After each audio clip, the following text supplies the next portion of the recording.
Вот, завершился у нас очередной чемпионат Республики Саха-Якутия по массрестлингу.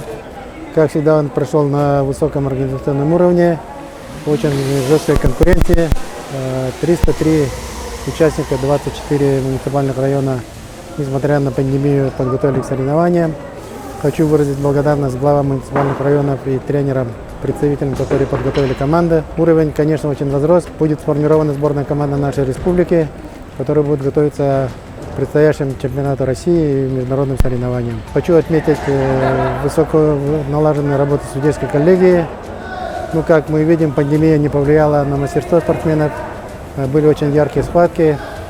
Ну и сегодня я хочу сказать, что чемпионат состоялся как отборочное мероприятие к чемпионатам России. Все были достойные, сильнейшие маджины. Из них есть мастера спорта международного класса, мастера спорта Республики Саха-Якутия и мастера спорта Российской Федерации.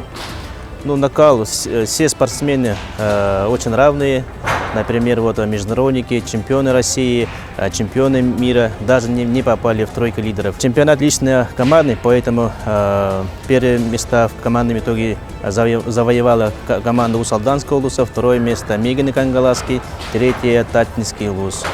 Личные команды первые места будут получать путевку к чемпионату России, а вторые места получают путевку отбор к чемпионату России на Дальний Восток. И третьи по пятые места они едут на всероссийские турниры.